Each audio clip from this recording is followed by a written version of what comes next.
in front of the ornate church mirror, adjusting my maid of honor dress and mentally calculating the exact amount my parents had stolen from my savings account. $127,843. Money I'd earned through years of careful investment and countless late nights building my consulting business. Isn't this perfect? My sister Madison twirled in her designer wedding gown, the one that cost exactly $23,651 of my money. I still can't believe how everything worked out.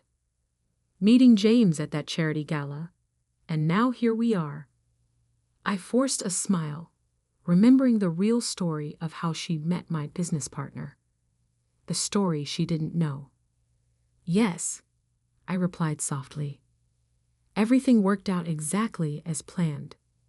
6 months earlier, I'd sat across from my parents at our family's weekly dinner, listening in shock as they casually announced they'd borrowed my savings for Madison's wedding. "Honey, you understand," Mom had said, patting my hand. "Your sister only gets married once, and James comes from such a good family. We couldn't let her have anything less than perfect. You had no right." I'd managed through clenched teeth. "That was my money." "Don't be selfish," Dad cut in. "Madison needs this. Besides, what were you doing with all that money anyway? It's not like you have anything important to spend it on." I'd looked at Madison, waiting for her to say something, anything. But she just sat there, examining her fresh manicure, a satisfied smile playing on her lips. What they didn't know was that those savings had been earmarked for a crucial business expansion. I'd been planning to buy out our biggest competitor, a deal that would have doubled our market share overnight. "I can't believe you're being so dramatic about this," Madison had sighed. "It's not like you have a wedding to save for. When was your last date anyway?" That night, I'd called James, my business partner, and the only person who knew the full extent of my family's emotional manipulation. "They took everything, James. The expansion money, my emergency fund, all of it." His voice had been calm, measured. "I might have a solution, but you'll have to trust me completely, and it's going to take time."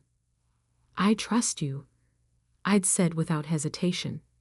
James and I had built our company from nothing, working 80-hour weeks, surviving on coffee and determination. He was the brother I should have had instead of the sister who'd spent her life taking everything from me. "Good," he replied, "because I'm about to tell you how we're going to take over your family's company, and it starts with me meeting your sister." Now, watching Madison fuss with her veil, I thought about how perfectly James had played his part. The accidental meeting at the charity gala, the whirlwind romance, the proposal that had made headline news. James was, after all, one of the city's most eligible bachelors. My parents had been ecstatic. Their golden child marrying into serious money. It was everything they dreamed of.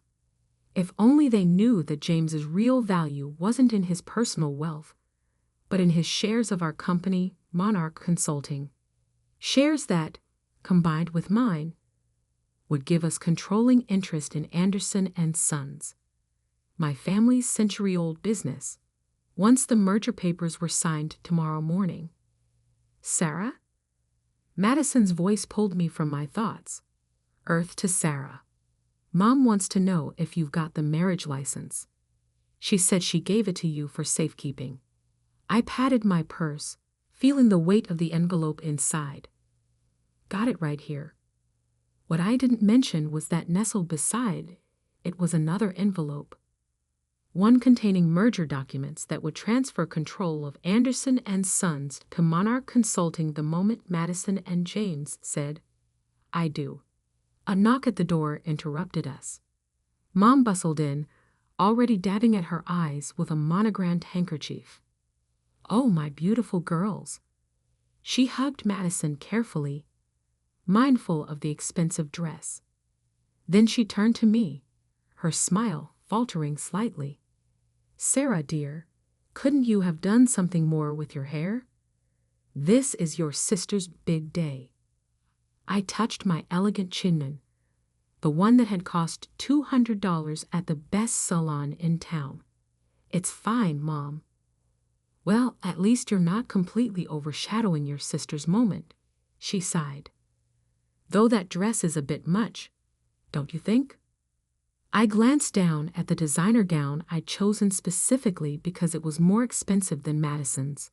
A small petty revenge, but satisfying nonetheless. "The ceremony starts in 20 minutes, Mom continued. "Sarah, please try not to trip during the procession.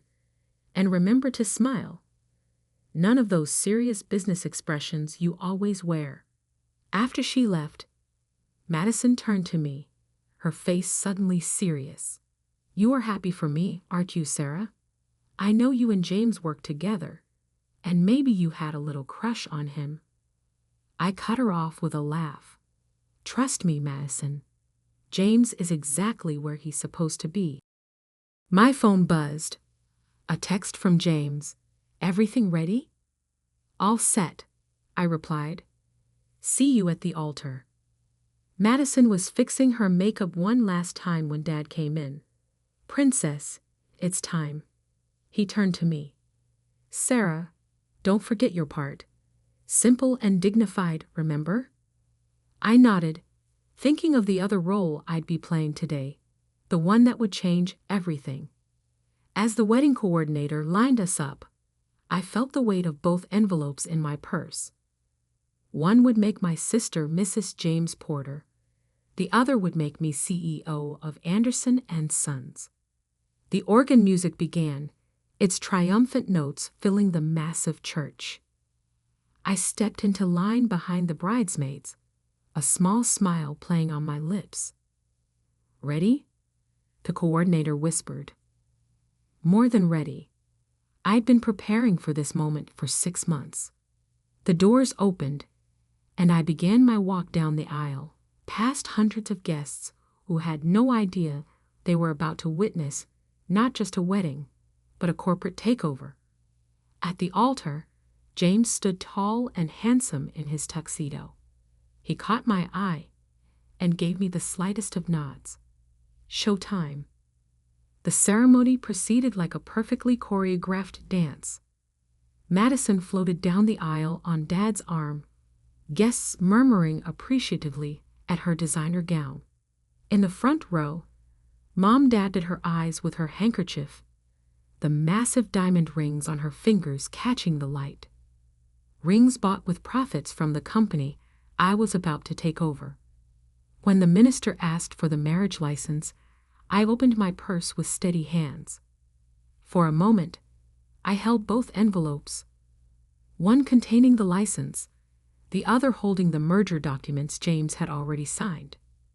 One would bind my sister in marriage, the other would bind my family's company to mine. I handed over the marriage license, keeping the merger papers close. Their time would come soon enough. "Dearly beloved," the minister began, his voice echoing through the church. I watched James's face as he recited his vows, admiring how perfectly he played his role. Not a single person in the cathedral suspected that this wealthy, charming man was about to help me orchestrate the biggest business coup in our city's history. "I do," Madison said, her voice trembling with emotion.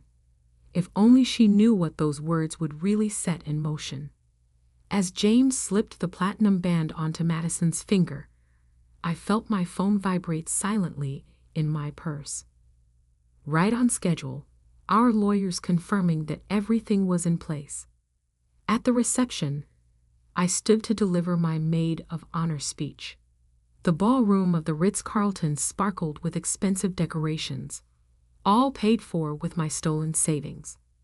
When Madison first met James, I began, my voice carrying across the perfectly arranged tables. She thought she was the luckiest girl in the world. I paused, letting my eyes meet James's.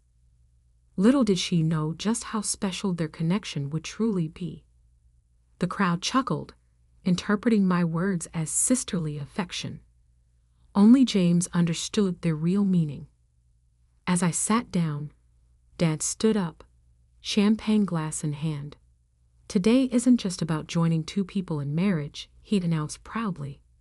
It's about joining two of the city's most prestigious families, the Andersons and the Porters, a perfect match. I smiled, thinking about how that perfect match would look very different by tomorrow morning. The party was in full swing when my phone buzzed again. The message was from our corporate attorney. Documents filed. Ready when you are. I caught James's eye across the dance floor and gave a subtle nod. He excused himself from Madison's side and made his way to where the senior partners of Anderson and Sons were gathered. "Gentlemen," I heard him say, "I'd love your advice on something. Could we step into the library for a moment?" I watched them follow him out. These men who had spent years dismissing me despite my Harvard MBA and proven track record. These men who had supported my father's decision to make Madison a vice president straight out of college while I built my own company from scratch. 20 minutes later, I entered the library to find exactly what I expected, a room full of pale-faced men holding copies of the merger documents. This is impossible." My father's voice shook as he looked up from the papers. "James, what is this?" "That," I said, stepping forward, "is a legally binding merger agreement between Monarch Consulting and Anderson and Sons. One that gives us controlling interest in your company. But you don't have the authority," one of the partners sputtered. "The shareholder agreement clearly states that any marriage between the families automatically triggers the merger clause," James finished smoothly. "A clause your lawyers insisted on when they learned of my family's wealth. They just didn't know I was already Sarah's business partner." Dad's face had turned an alarming shade of red. "You planned this? Both of you?" "Consider it karma," I said coolly. "You took my savings. I'm taking your company." "Madison will never forgive you," he threatened. "Madison will never know," I corrected him, "unless you want to explain to her how you stole her sister's money to pay for her wedding. How you've been embezzling from the company pension fund to maintain your lifestyle." "Oh, yes," I added, seeing his expression. "We found those records too." The room fell silent except for the distant sounds of the reception. "The papers are already filed," James said quietly. "The only question is whether you want to handle this transition quietly or make a scene at your daughter's wedding." Dad's hands clenched into fists. "Sarah, please. We can work something out." "Like how you worked out taking my savings?" I asked sweetly. "No, Dad. This is happening. The only choice you have is how public you want this to become." One of the partners cleared his throat. "Robert, maybe we should discuss this calmly. If what they're saying about the pension fund..." Dad's shoulders slumped in defeat. James gathered the signed documents while I stood by the door, watching these powerful men come to terms with their new reality. "Oh, and Dad," I said as they filed out, "don't worry about paying me back for the wedding. Consider it a gift, the last one you'll ever get from me." Back in the ballroom, Madison was cutting the massive wedding cake, beaming at the cameras. Mom was showing off the table settings to her friends, bragging about the cost. If they only knew that every crystal glass, every flower arrangement, every perfect detail of this wedding had helped fund their own downfall. I picked up a champagne flute and watched the bubbles rise. By this time tomorrow, I would be CEO of both companies. The empire my grandfather built, that my father nearly destroyed, would be mine. "Everything okay?" James appeared at my side, his bow tie slightly crooked from the confrontation. Perfect, I replied, straightening his tie. Ready for your honeymoon? He grimaced slightly. 2 weeks in the Maldives with Madison. The things I do for our company. Just think of it as a business investment, I said, raising my glass. To new beginnings. Across the room, Dad was drinking heavily at the bar, his face ashen. Mom was still circulating among the guests, unaware that her world had just shifted on its axis. And Madison? She was exactly where she'd always been, the center of attention, basking in her perfect moment, completely oblivious to the storm about to break. The night was still young, but the real celebration was just beginning. 2 weeks after the wedding, I sat in what had once been my father's office, reviewing the latest financial reports.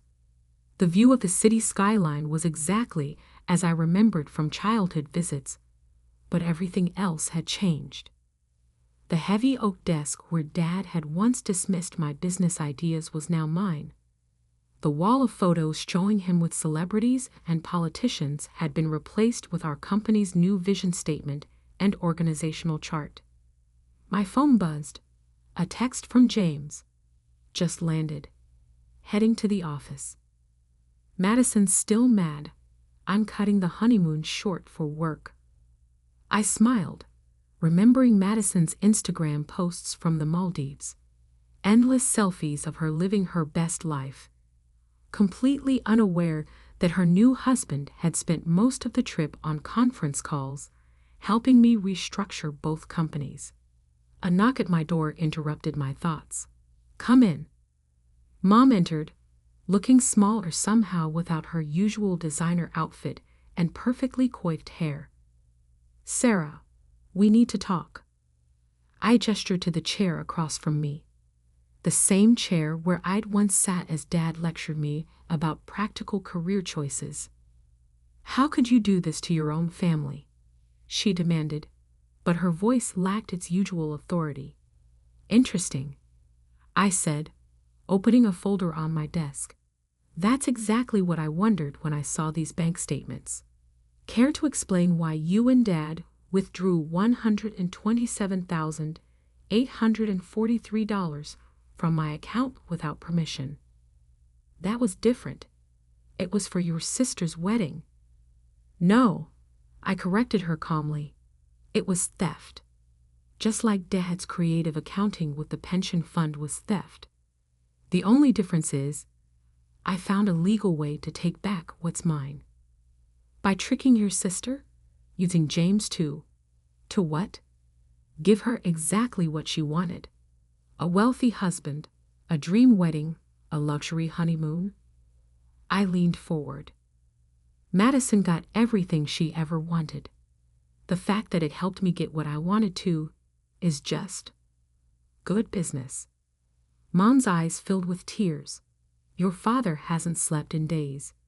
He's talking about moving to Florida, selling the house. The house is company property, I reminded her. And yes, you'll need to vacate it by the end of the month. Where are we supposed to go? I hear Madison's guest house is quite comfortable, though you might want to hurry. Once she learns about the company, she might not be feeling very generous. As if on cue, my phone buzzed with an incoming call from Madison. Excuse me, I told Mom. I need to take this. Mom stood shakily. At the door, she turned back. We're still family, Sarah. No, I said softly. We stopped being family the moment you chose Madison's one perfect day over my entire future. I answered Madison's call on speaker, letting Mom hear as she left. Sarah. Madison's voice was shrill. What's going on? James is acting weird, saying something about an emergency board meeting. And Dad's not answering his phone. Don't worry, I said smoothly. Everything will be explained at the meeting. You should come too. It involves the whole family. 2 hours later, I stood at the head of the conference room table, facing my assembled family and the board of directors. James sat to my right, his expression professionally neutral. As of this morning, I announced, the merger between Monarch Consulting and Anderson & Sons is complete. I will be serving as CEO of the combined companies. Madison jumped up. What? But Daddy, you said I was next in line for CEO. Dad couldn't meet her eyes. James cleared his throat. Actually, according to the new organizational structure, your position has been eliminated. The color drained from Madison's face as understanding dawned. You married me just to help her take over the company. The marriage is legal, James said calmly. And I'll continue to provide for you exactly as agreed in our prenup, which, if you recall, you were too excited to read carefully. Madison turned to me, tears streaming down her face. My own sister. You ruined everything. No, I corrected her. I took back what was mine and built something bigger in the process. By destroying our family, I pulled out the bank statements, sliding them across the table. Our family was destroyed the moment they stole my savings for your wedding. I just decided to stop being the victim and start being the victor. Mr. Anderson, one of the board members interrupted. Given the circumstances with the pension fund, we believe it's best if you announce your retirement immediately. Dad nodded numbly. Madison looked between our parents in confusion. Pension fund? What pension fund? Ask them, I suggested. Ask them about all the creative accounting they did to maintain their lifestyle, to pay for your cars, your clothes, your perfect wedding. The board members began filing out, leaving our family alone in the wreckage of what we'd once been. You'll regret this, Madison spat, grabbing her designer purse. All of it. Actually, I said, I've never been more certain of anything in my life. After they left, James loosened his tie. Well, that went about as expected. I stood by the window, watching my family exit the building below. Mom and Dad walking slowly, shoulders slumped. Madison storming ahead, already on her phone, probably calling her friends to complain about her evil sister. Any regrets? James asked quietly. I thought about years of being second best, of working twice as hard for half the recognition, of having my dreams dismissed and my savings stolen. Just one, I replied. That I didn't do this sooner. 1 year later, I stood in the same spot, but the view was different. Under my leadership, the merged company had doubled its market share. The pension fund had been fully restored, the corporate culture transformed. My phone buzzed with a text from Madison. Heard about the company's success. Ready to talk? I deleted it without responding. Some bridges weren't meant to be rebuilt. James appeared in my doorway. Board meeting in 5. Ready to show them the expansion plans? I gathered my papers, pausing to straighten a new photo on my wall. One showing me and James at the company's last charity gala. Both of us smiling genuinely at the camera. You know what, James? I've never been more ready. Sometimes revenge isn't just about getting even. Sometimes it's about proving that the people who underestimated you were